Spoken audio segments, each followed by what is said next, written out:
Hi friends, welcome to Mom's Favorite Times.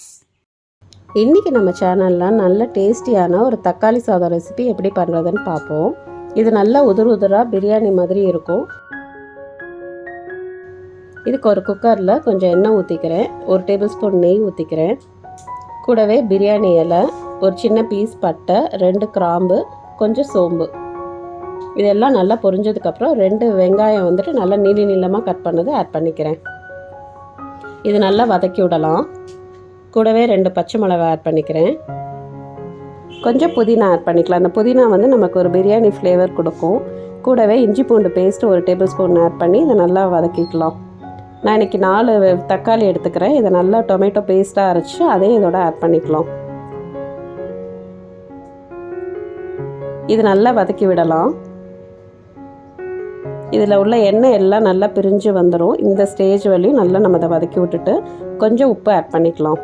கூடவே மஞ்சத்தூள், வெறும் மிளகாத்தூள், கொஞ்சம் கரம் மசாலா தூள் இல்லை பிரியாணி மசாலா உங்கள்கிட்ட இருந்தால் அதை ஆட் பண்ணிக்கலாம். நான் இன்றைக்கி 1 கப் பாஸ்மதி ரைஸு 1/2 hour ஊற வச்சுருக்கேன், அதை ஆட் பண்ணிக்கலாம். இதை நல்லா இந்த மசாலாலாம் சேர்கிற மாதிரி நல்லா ஒரு தடவை கிளறி விடலாம். கூடவே 1/2 கப் தண்ணி ஆட் பண்ணிக்கலாம். 1 கப் ரைஸ்க்கு 1/2 கப் தண்ணி கரெக்டாக இருக்கும்.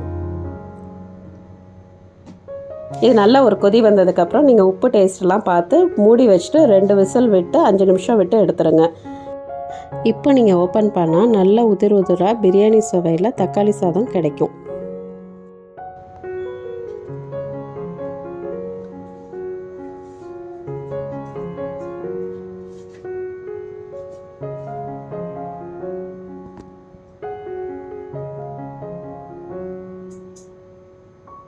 இது வந்து நீங்கள் ஆனியன் ரைத்தா, கேரட் ரைத்தா, வெள்ளரிக்காய் தயிர் பச்சடி இதோட நீங்கள் சர்வ் பண்ணலாம். ரொம்ப நல்லாயிருக்கும். லஞ்ச் பாக்ஸ் கூட இது நல்லாயிருக்கும் கிட்ஸ்க்கு பேக் பண்ணி கொடுக்குறதுக்கு. நீங்களும் ஒரு தடவை இதை ட்ரை பண்ணி பாருங்கள்.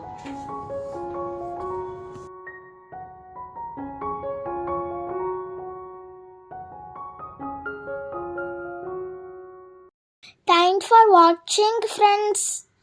Please like, share and subscribe.